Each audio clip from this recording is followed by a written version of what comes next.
Queridos, eu queria compartilhar com vocês uma palavra a respeito de integridade do cristão. Para ajudar você, essa integridade é no sentido literal da palavra. Integridade vem de íntegro, integral, inteiro. Está até na moda arroz integral, né? Muita gente gosta, por saúde ou por obrigação, come arroz integral. Eu não curto muito não, aquele trem demora a cozinhar, menino. Mas o integral ali é no sentido de ele é mais puro, in natura, consistente. Ele não está desintegralizado. Da mesma forma tem leite integral e tem um leite desnatado. Tem pessoas que preferem leite desnatado por questão de saúde também. A questão é, você é um cristão integral, íntegro, ou já está desnatado? Vamos refletir sobre isso. Eu gosto muito da passagem que está no livro de Jó. Pensa num livro que é muito bom da gente meditar, o livro de Jó. Capítulo 31, versículo 6. Diz isso aí, ó, que vocês estão vendo. Pesa-me, Senhor Deus, em balanças fiéis, e conhece a minha integridade. Pede para Deus olhar para dentro dele. A gente tem coragem de fazer esse pedido também? Deus, olha para dentro de mim. O que eu tenho ouvido, lido ou crido que tem desintegrado a minha fé, a minha caminhada com Cristo? Nesse sentido, eu queria também fazer um corte, porque esse integral pode ser o integral do físico, mas pode ser também, que é o que nós vamos tratar aqui, o integral na moral. Ser integral na moral. E só se pode falar em integridade moral se se fala em Deus, porque o nosso Deus também tem nos seus atributos a moral. Dos atributos de Deus, tem os atributos que Ele não compartilha com ninguém. São os atributos naturais de Deus. Onipresença, só Deus é. Nem o diabo não é. Onisciente, só Deus é. Onipotente, só Deus é. Atributos naturais de Deus. Nós vamos falar sobre os atributos morais. Nós vamos falar sobre os atributos morais de Deus são santidade, amor, justiça.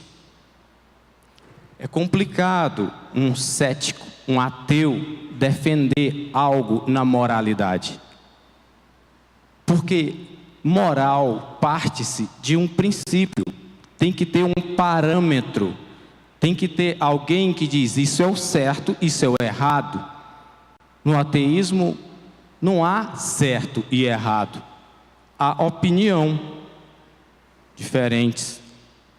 Mas nós que cremos em Deus, Ele nos diz de forma muito clara o que é o certo e o que é o errado. E muitas vezes isso está gravado no nosso coração, quando a gente infringe um mandamento, quando a gente infringe, faz algo que desagrada a Deus. Imediatamente a gente sente no coração, ofendi a santidade de Deus. Nesse sentido, vamos falar sobre integridade do cristão, e eu queria que você fizesse uma introspecção de vistoria, de análise íntima. É o integral no sentido de eu, como cristão, vejo a Bíblia como ela deve ser vista? Ou cada um, numa igreja que se diz cristão, vê a Bíblia de um modo diferente? Ela só pode ser vista da mesma forma. Esse cristão integral que vamos falar hoje eu vejo a igreja da forma correta? Por que muitos cristãos se decepcionam com a igreja? Eles começam a olhar da forma errada para a igreja. Nessa viagem sobre a integralidade do cristão, ou cristão íntegro, você vai se perguntar: como está a minha alma? Como estão os meus pensamentos? E nesse sentido eu começo falando da Bíblia. Integralidade na Bíblia. Integridade na Bíblia, perdão. Integridade na Bíblia, eu não vou falar sobre o que a Bíblia diz sobre integridade, não é isso. Eu vou falar sobre como ver a Bíblia da maneira correta. Porque se assim não for, começa aí a se desintegrar, a ficar desnatado. A Bíblia, queridos, acima de tudo, ela tem que ser vista por nós como uma bússola. Antigamente como bússola, hoje como um GPS, não é verdade? É bem mais moderno. Mas o que é interessante é que no GPS, quando você coloca, quero ir para tal lugar, e você às vezes por um engarrafamento ou algum acidente, você faz um desvio de percurso, o GPS imediatamente começa a te avisar: corrigindo rota, corrigindo rota. A Bíblia é assim. Você tem ela como alvo. Cristo é o revelado pela Bíblia, pelas Escrituras. O nosso alvo é o Cristo.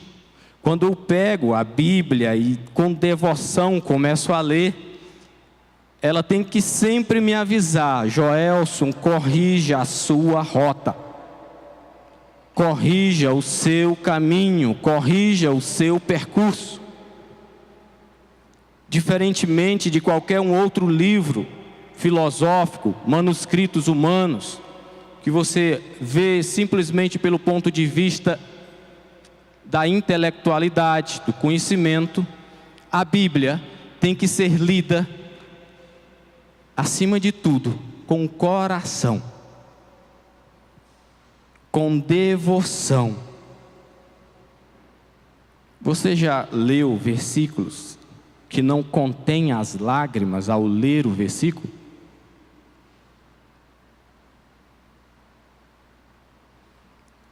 Quando Jesus falou para Maria, irmã de Marta, que ela estava fazendo o que era mais importante ali, ela estava com devoção, ela estava aos pés de Jesus.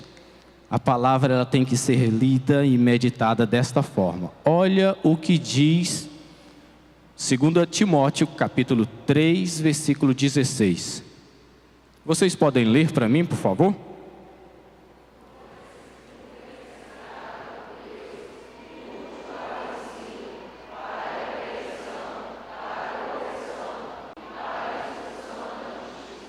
Olha o que é a palavra. Toda ela é inspirada por Deus. O autor é Deus. Foi escrita por homens. Deus aproveitou a experiência deles, o contexto deles, o que eles vivenciaram, mas a inspiração veio de Deus. E é isso que nós devemos ter em mente ao lermos a palavra. Olha que interessante, ela é para repreensão, para correção e para a instrução na justiça. Repreender é dizer que está errado. Infelizmente, temos vivido tempos em que as pessoas não aceitam ouvir que estão erradas. Pois que ouçam pelo menos da palavra. Na leitura da palavra, ao abrir, diz, pergunta, peça a Deus, me fala onde eu estou errando, Senhor. Porque a perfeição do homem está na palavra. A repreensão é dizer onde está errado. A correção é dizer como fazer. Prossigamos. A Bíblia é a nossa única regra de fé e de prática. Não é o que o pastor Joelson fala, não é o que o pastor Cleves fala apenas, é o que eles falam embasado na palavra. Quem é o cabeça da nossa igreja? O Cristo. E Ele é a palavra que se tornou carne e habitou no nosso meio. Então, a nossa única regra de fé e prática é a palavra. Eu tenho ficado muito, muito triste.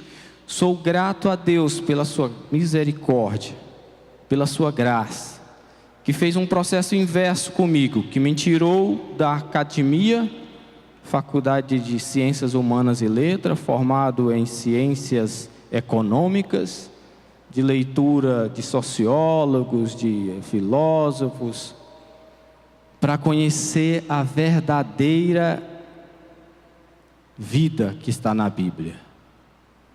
Você pode achar que eu estou com brincadeira, mas eu troco o livro de Provérbios pelos 5 anos de faculdade de economia na Universidade Federal do Piauí.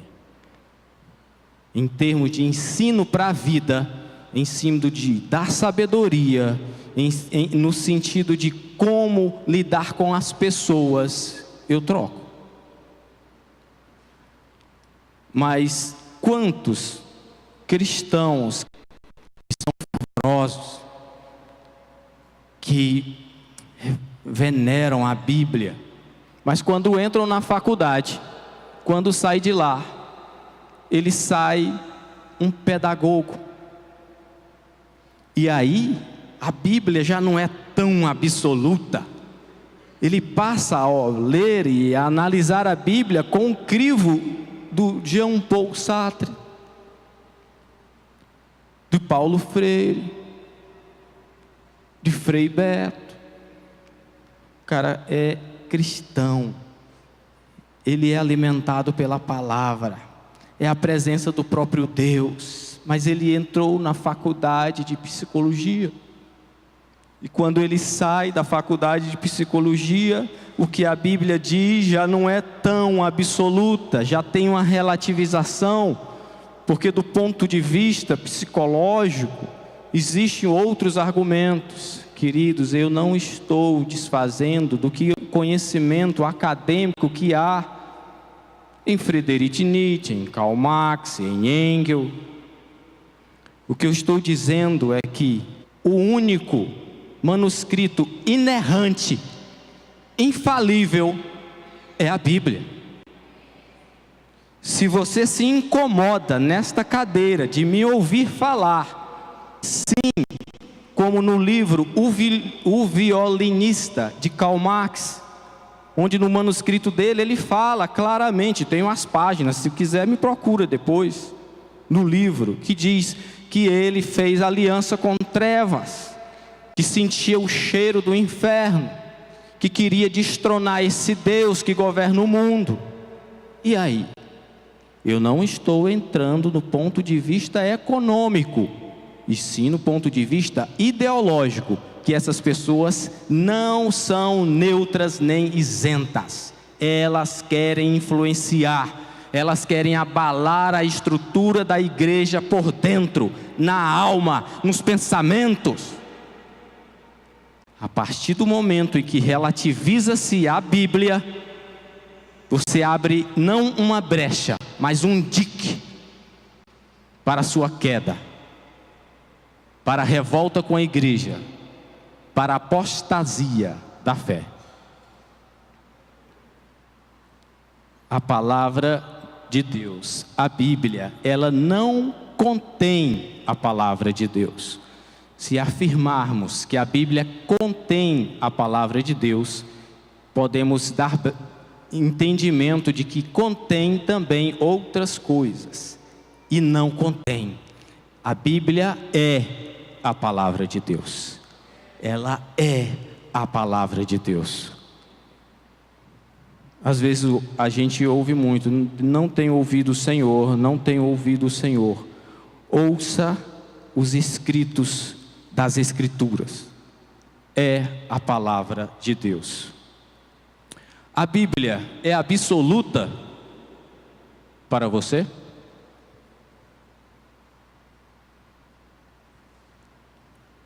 o que está escrito na palavra, você leva na sua vida como a última palavra para suas escolhas e decisões? Para ser um cristão integral, temos que ver a Bíblia como a Bíblia deve ser vista. A maior riqueza que temos, que transpassou os séculos e chegou até nós, está ao nosso alcance. Prossigamos. Ponto 2. Integridade na igreja. Eu estou falando sobre a integridade do cristão. O cristão que vê a Bíblia como deve ser, a igreja como deve ser, que olha a alma e olha para dentro de si como deve olhar e ver. Ponto 2, a igreja. Integridade na igreja. Eu fui perguntado há uns 20 dias atrás. É legal quando perguntam as coisas para a gente, muito bom. E aí me perguntaram por que as igrejas estão quebrando. Por que tantas igrejas fecham a porta? No Brasil e fora do Brasil. E eu tinha pouco tempo para responder, tinha que ser rápido. E foi legal porque eu olhei para ele e no momento eu vi que realmente são duas igrejas. A gente tem a igreja instituição. E a igreja instituição tem CNPJ, tem ata, tem escritura, estatuto. Ela se submete a regimento jurídico. E como instituição, ela é conduzida por uma liderança, por uma gestão. Você consegue visualizar isso na igreja, querido? A igreja, eu trabalho num órgão do governo federal que lida com multas e algumas outras coisas. De vez em quando eu vejo lá, igreja tal, ai meu Deus, multa por atraso na entrega de declaração. Tem que entregar e transmitir declaração de recolhimento na fonte, atrasou, multa. E eu disse, se essa igreja, instituição, ela está limitada à sua gerência, à visão dos seus administradores, ela está limitada à falibilidade humana. É por isso que quebra. Líderes que não se qualificam, não delegam, não põem um bom contador, um bom administrador, quebra. Agora, querido, eu queria deixar bem claro, existe uma igreja gloriosa, essa igreja, a noiva de Cristo, que está acima da Cibapa. Cibapa é uma parte dela. Essa igreja que está na África, na Ásia, na Índia, essa igreja que invade as portas do inferno, essa é indestrutível. Essa só avança. Joelson, vamos ver depois dessas eleições, depois de tudo isso, a igreja do Senhor não retrocede. Para qual igreja você está olhando? Para a humana? Para a falível? Para a errante? A limitada? Levante seus olhos e olhe para a igreja que você faz parte, a igreja gloriosa. Não saia desta igreja por nada. Se apegue com o cabeça desta igreja, o Cristo. Está tantas pessoas dizendo, eu não preciso da igreja, eu só preciso de Cristo. Cristo é o cabeça, a igreja é o corpo. Como você quer ver um corpo sem a cabeça?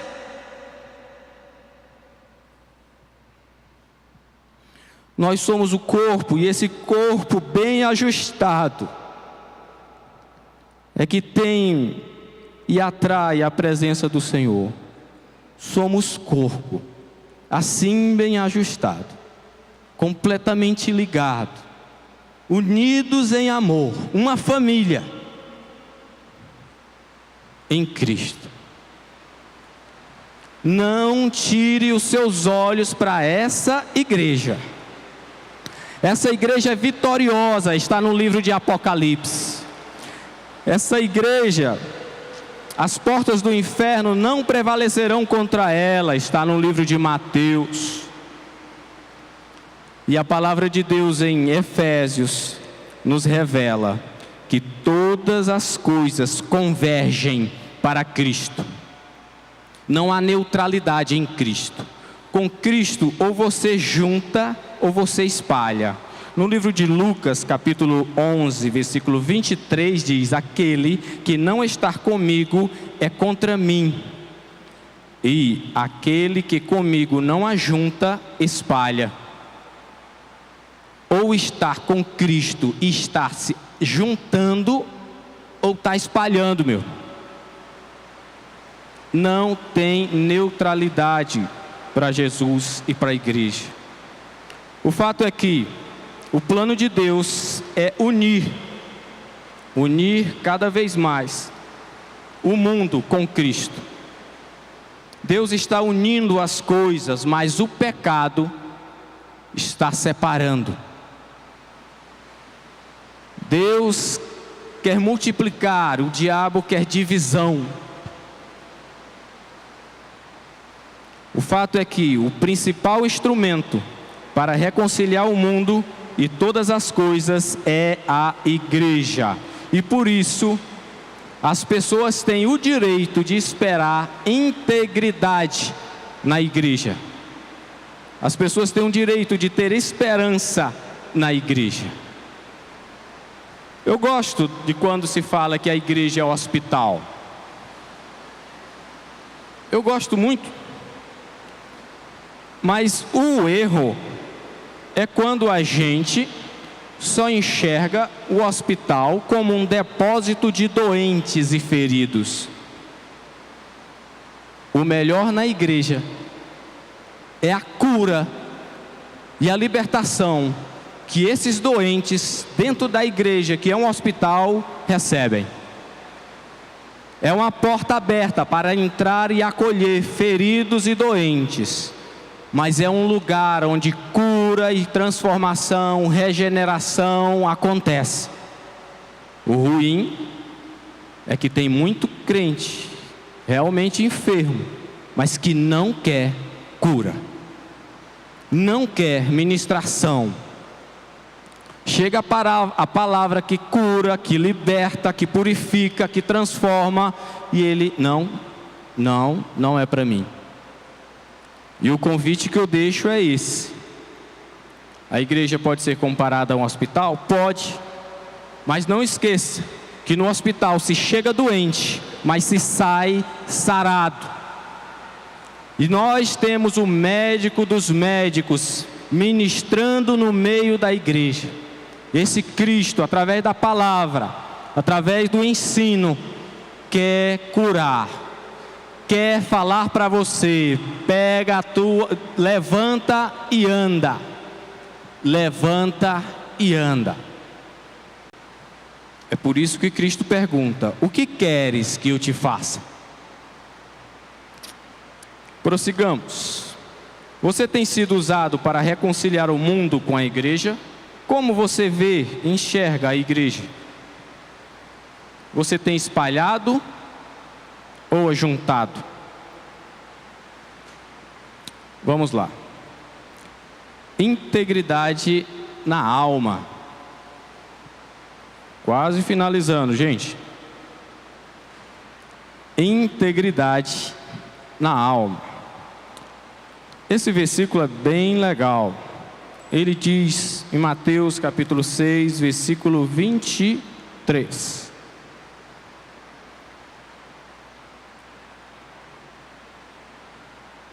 (22, 23). Os olhos são a candeia do corpo. Se seus olhos forem bons, todo o seu corpo será cheio de luz. Mas se os seus olhos forem maus, todo o seu corpo será cheio de trevas. Portanto, se a luz que está dentro de você são trevas, que tremendas trevas são. Olha esse final. Se a luz, se o conhecimento que está dentro de você são trevas, Que tremendas trevas são. Amados, com que olhar você olha para a sua liderança? Cristão, estamos falando sobre a integridade do cristão. Como olhar para a Bíblia, como ler a Bíblia, como olhar para a igreja, como viver como igreja. E agora estamos vendo a respeito da alma, integridade na alma. O versículo que estamos trazendo para analisar esse ponto diz respeito e fala a respeito do olhar, o mau olhar e o bom olhar. Não é o mal olhado que lança, que já, não é aquilo não. É o cidadão que só enxerga falhas, só enxerga o problema, a limitação, o erro. Com que olhar você enxerga o mundo? Com que olhar você enxerga a sua vida? Certa vez fui perguntado para uma mulher, estava no gabinete, e me conte um pouco sobre sua vida.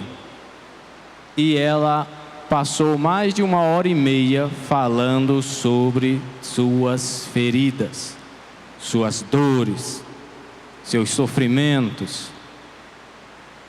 E aí fica claro que essa cristã está com a alma doente. Ela só enxerga isso. Foi perguntado: como é a sua vida?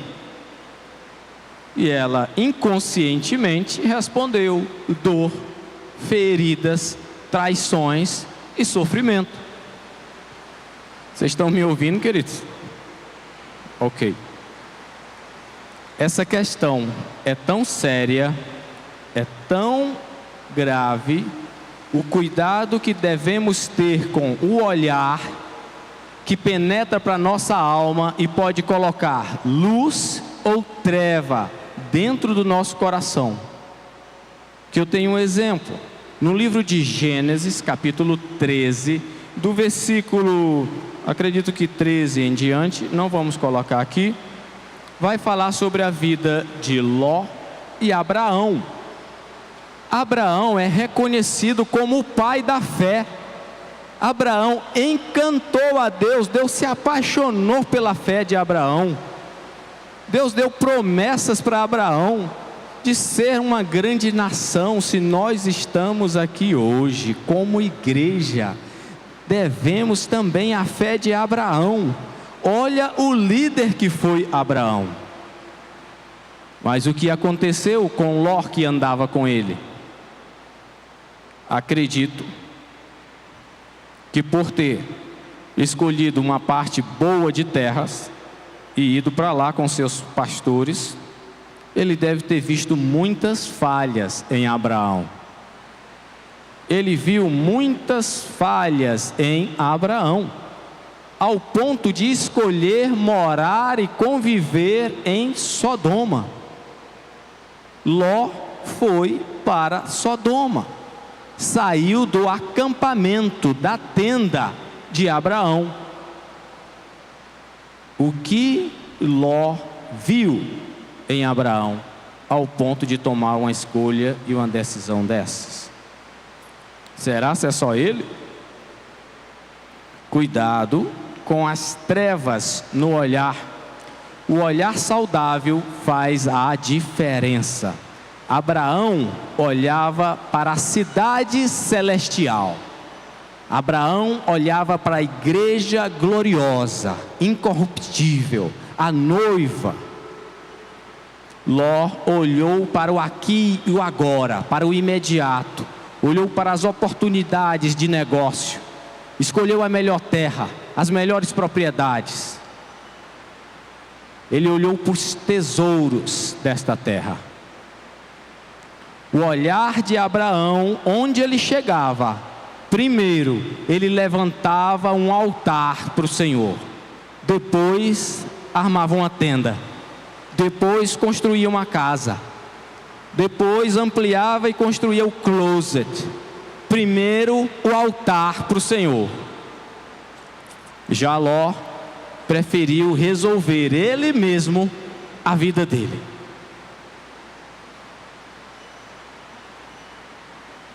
E é só Ló? Judas teve a liderança de Jesus Cristo com ele. Com que olhar Judas olhava para Jesus? Certamente com um olhar de encontrar muitas falhas, muitos defeitos, e de dizer: esse não será o rei de Israel. Mas só que não, né? Foi e é o rei de Israel. O que virou, o que se tornou a vida e legado de Judas, começa com um olhar que entra pela alma, que alimenta o coração, os pensamentos, e logo logo você se afasta da igreja, do Cristo, da comunhão. As pessoas podem falhar com você?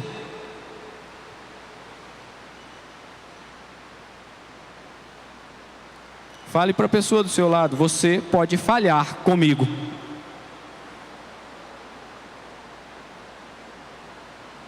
O que nós temos na Bíblia como instrumento para caso alguém fale com você é perdoar. Ninguém será infalível com você. Não coloque esse peso e esse anseio, sendo que só Cristo pode te dar isso. Por fim, vamos ver a integridade do cristão no senhorio de Cristo. A integridade do cristão no senhorio de Cristo. É possível um cristão ser íntegro se Cristo não for de fato o seu Senhor? Não. Ele será falso, hipócrita. Ele vem na igreja por comunhão, por gostar do lugar, do ambiente, mas Cristo tem que ser o Senhor absoluto da nossa vida. Mateus capítulo 6, versículo 24. Ninguém pode servir a dois senhores, porque ou há de odiar um e amar o outro, ou se dedicará a um e desprezará o outro. Não podereis servir a dois senhores. Jesus afirma que, para ser íntegro, devemos servir a um único Senhor, a um Senhor apenas. Quem serve a dois senhores tem a alma dividida, é de ânimo dobre, é inconstante, não prospera nos seus atos. Olha que frase legal. O primeiro dever da alma é procurar não a sua liberdade, mas o seu Senhor. E por isso que devemos dar ordem à nossa alma. Alma, adore ao Senhor, porque está abatida a minha alma, os meus pensamentos. Te alegra a minha alma no Senhor, te alegra nas promessas do Senhor.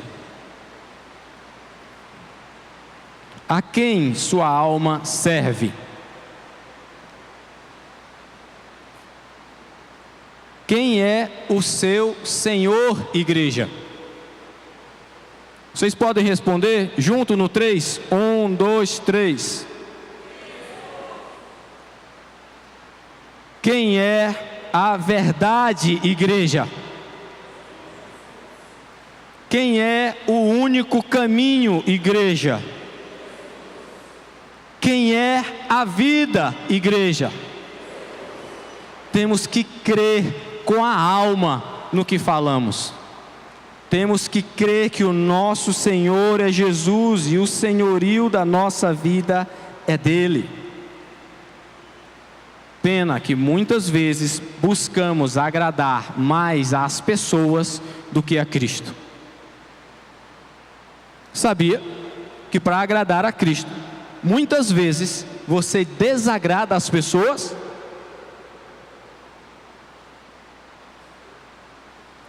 Conheci um pregador que ele estava preocupado por um tempo, porque, cara, tenho recebido só elogios, só elogios.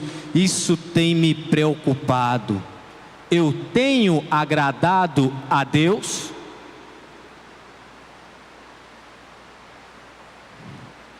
Vamos lá, para o final. Quais os sinais da perda da integridade do cristão? Primeiro, a Bíblia é relativizada, como eu falei. Você começa a mentir para os outros e a mentir a si mesmo e a mentir para Deus quando relativiza a sua palavra. Segundo, o pecado passa a ser aceitável. Queridos, uma coisa é seu primo, sua irmã, seu irmão, seu pai estar no pecado.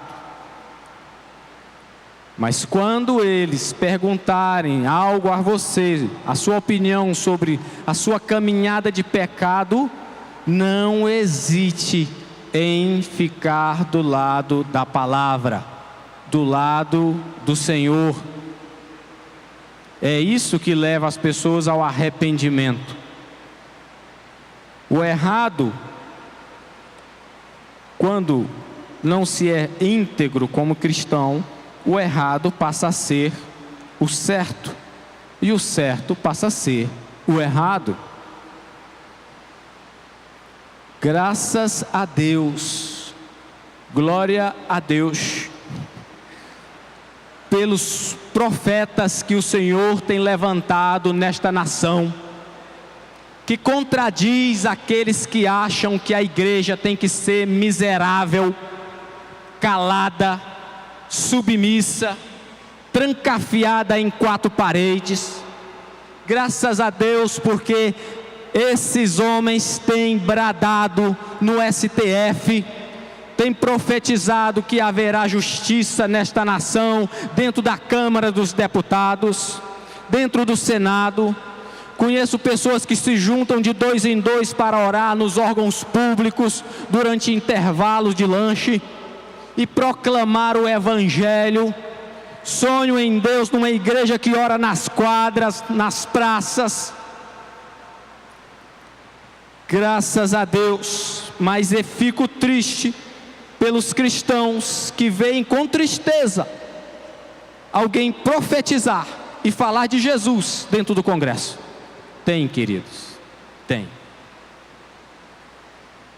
Tu se alegra, Joelso, com 59 milhões de votos que teve lá um candidato. Eu me entristeço pela quantidade de pessoas que votaram naquelas ideias que confrontam o princípio da palavra.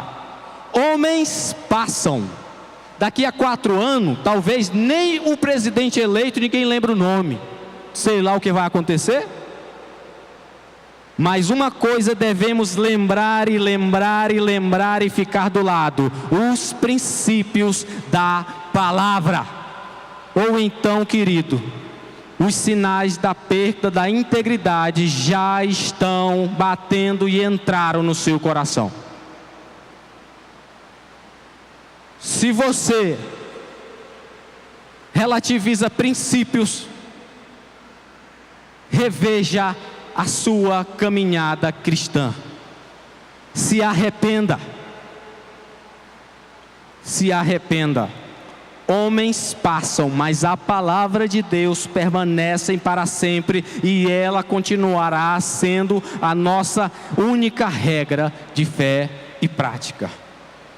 E o pior, essa luz, conhecimento humano, de faculdade, de leituras, de cursos, de experiência, muitas vezes já passou a ser trevas, como diz o versículo. Se a luz que habita dentro de você é trevas, que grandes trevas são.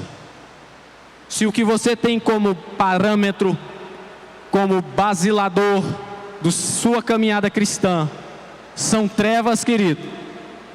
Que tremendas trevas são. Por último, como me manter íntegro? Podemos ficar de pé?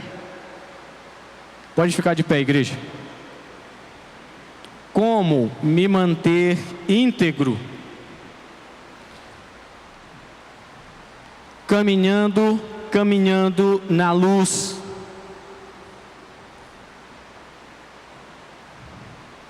Ter comunhão com o corpo de Cristo. Se andarmos na luz como Ele na luz está, temos comunhão uns com os outros.